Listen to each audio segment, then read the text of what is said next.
Will you join me for a deep breath?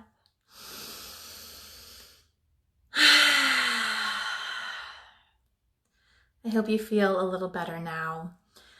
I was asked recently, how did I even start teaching yoga? How did I even start helping women?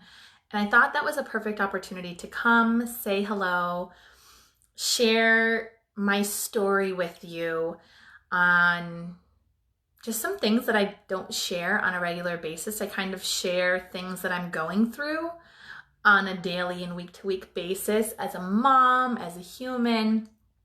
So join me, grab a cup of tea. This shouldn't be too long.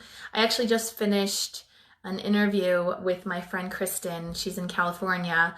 Her business is the Mermaid Movement, and she was asking me a little bit about my journey, and I shared a brief version of it on Instagram Live just now, and hopefully I'll be releasing it here to you very soon. But my name is Heather Nieves. I am a women's empowerment coach. I also am a certified yoga teacher. I guide women on a journey to self-acceptance through meditation and movement to embrace her body and to show up authentic AF in her business. And this started because these are things that I personally desired deeply to work on in my own life. My mom was a single mom. I grew up in upstate New York, and I, for most of my childhood, was the fat friend. You know, I had a friend when we got to middle school and we bought our first pair of wide leg jeans. I don't know if you remember that. I remember she was so small for a size 0, and my first pair of wide leg jeans, I think I was like a size 7 I think I was a size 7. And just growing up, I remember just snacking tons with my mom, and I played some town sports, but I had a lot of emotions. You know, my father left when I was 5 years old, and my brother is 11 years older than me, so we didn't have a really strong connection to have that brother and sister bond, right? He was my older brother that teased me. But growing up, my grandma and my uncle from my father's side of the family stayed connected with me. And so through that connection to Connecticut, when I was in high school, I got this idea. I didn't know that this was my intuition at the time, but I got this idea. I'm like, I want to move to Connecticut after I graduate high school. And I graduated high school back in 2003. And so my mom said, okay, I moved to Connecticut, and I was a very rebellious teenager. I did things you don't want your teenage daughter doing. I quickly made some mistakes, and my uncle said, get out. So I was on my journey of roommate to roommate to roommate. But when I was 19, among all of these moves and crazy roommates, I'm talking like the roommates were slitting their wrists with blood on the wall. I've had quite some experiences as a young adult when I was a teenager. But something inside of me just didn't want to return to my hometown. And I know now that that's my intuition that was guiding me on this path to where I am today. But I met my husband, and I had a crazy roommate, and it kind of pushed us together quite early in our relationship. But we've been together for 15 years now. We met when I was 19. And so we lived together, and then we bought a condo together. And then 3 years later, we got married. And then 10 years later, we had our son. And he'll be 5 in June. But how I got started on this, I actually hadn't done yoga. We were very religious. We were attending a church for quite some time when we were living in Connecticut, and yoga wasn't something that was encouraged. I don't speak negatively about this church whatsoever, but I just naturally, organically grew apart. And yes, living in the South, I'm speaking openly about my personal journey. But when we moved to California, it just wasn't something that I desired to return to. And I became a stay-at-home mom when my son was born, and I desire greatly to contribute to my family. So I tried a lot of different network marketing companies. It was the path that I needed to go on. I think I was part of maybe 8 or 10 of them over the course of my adult life, maybe 6, maybe 8. But I lost a lot of weight once after my son was born. It took me some time to decide to do that. So my son was born in June. It was January, kind of that time of year when everyone jumps on that bandwagon. And I lost a lot of weight. I really lost a lot of weight. And yoga was one of the programs that was for the rest day, to stretch, to take a break, but an active break. And I fell in love with it. And even though I lost all this weight, I was miserable. I was starving myself. I was at my lowest weight and I was down to a size 6. I hadn't been to a size 6. I've been a size 6 and I've been an 18 and I've been everything in between. I gained 55 pounds when I had my son. I absolutely took advantage of the fact that I was pregnant. And if you can relate, whether you're watching live or the replay, can you share below, say hello. And, moving from Connecticut to California after our son turned 1 and becoming a stay-at-home mom was freaking hard. I resisted it completely, but it was, something where I was supporting my husband. So we moved to northern LA where he was working in self-storage, and it was scary and difficult, but I had a really ugly relationship with food most of my life. So I hired someone to help me to navigate that. And that's when meditation came into my life, and I was doing yoga once a week. So I decided I'm going to do yoga more often. I did one of those challenges with Yoga with Adriene on YouTube, and I fell in love with it. I wanted to become a yoga teacher, but actually I hadn't that took, I think, 1 year to 2 years before I actually found the right program to get certified. But I quit my network marketing companies at the time and started helping women on their meditation journey.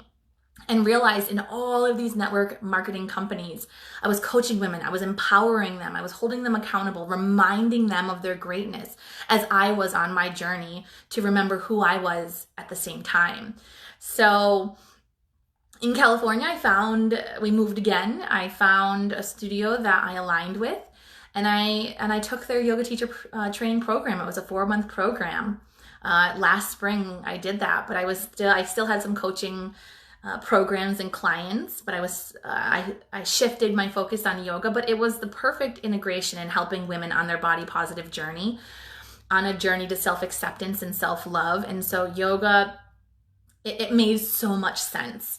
So when I moved to South Carolina 9 months ago, coming and starting to teach immediately, I had already been showing up online. I had already hired lots of coaches and mentors and was launching this business virtually. That coming to town was scary and uncomfortable, but I've done so many uncomfortable things for the last 17 years with moving and launching different businesses.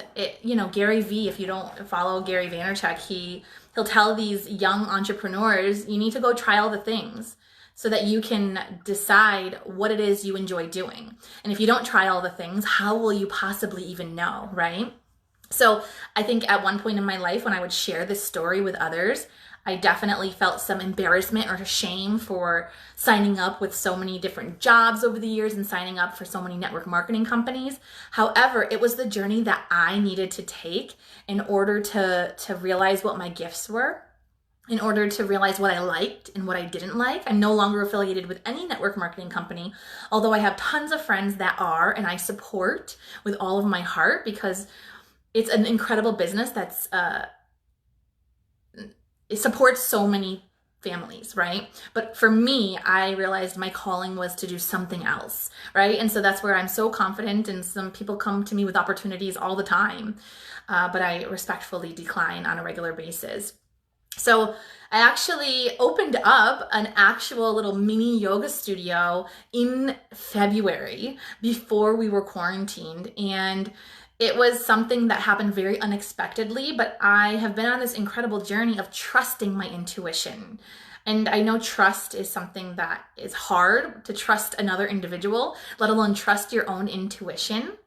However, I kept dreaming about it once this space came available. And I actually had a yoga student, Michelle, if you're watching, thank you for asking me when I was opening up my yoga studio, because just being in this town for 5-6 months, driving past places, I'm like, oh, when I get established in this town of Lexington, South Carolina, maybe I'll open one there, maybe in a couple of years. Never did I imagine that a couple of weeks later, this little space would open up at a co-working space and I would say yes, although it didn't happen that quickly. My husband said no, and in the past, I've made a lot of financial decisions on my own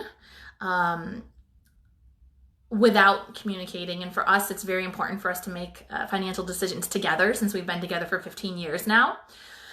So I was heartbroken. He said no. I cried. I didn't talk to him for 4 days. Then I surrendered and I started focusing on I have a small coaching community called Authentic AF. It's a sisterhood of women on a self-love journey.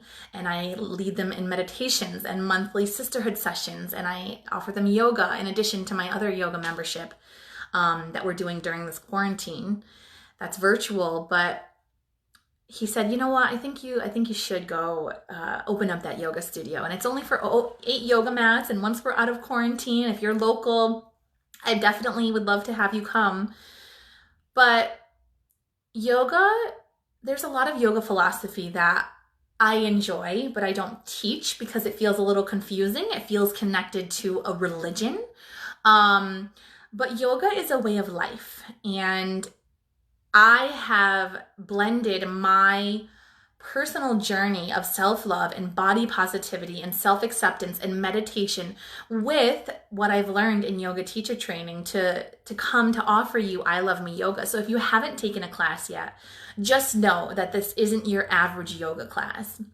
It's perfect for the beginner or the yogi that wants to return to her practice.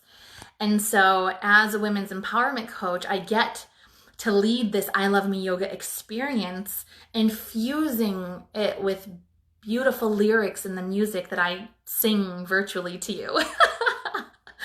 And really beautiful affirmations. And while I love yoga philosophy and weave things in from time to time, I don't think that it needs to be an all or nothing experience when you're in a yoga class. It might seem too complex for the beginner, right? I know I was very intimidated by it. So I hope that you have found a little bit of my story and journey inspiring so that you will go after your dreams. If you're seeking support, please reach out to me. I don't have any specific open programs right now as far as guiding you on a journey to reclaim your identity outside of mom and wife. That's something that's very powerful. If you're feeling the nudge, I encourage you to listen to it. Trust the ideas that come to you in dreams or when you're meditating.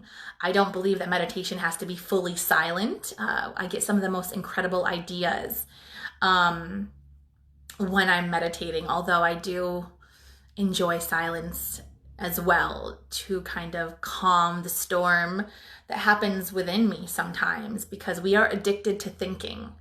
And that's why so many of us think, oh, I'm not good at meditation. But the truth is, it's called a practice.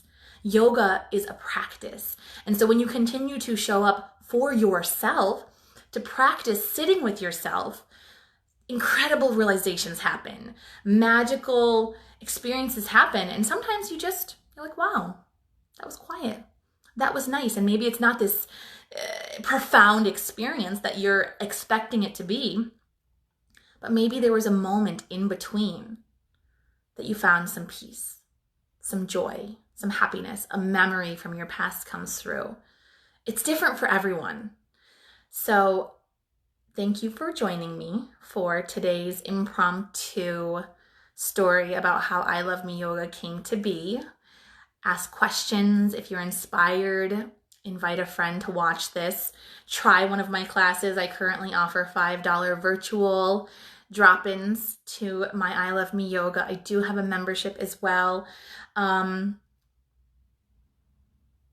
I hope that you'll, as we're in this universal worldly pause, you'll find time to remember who you are and get to know yourself on a whole new level. So I will see you soon.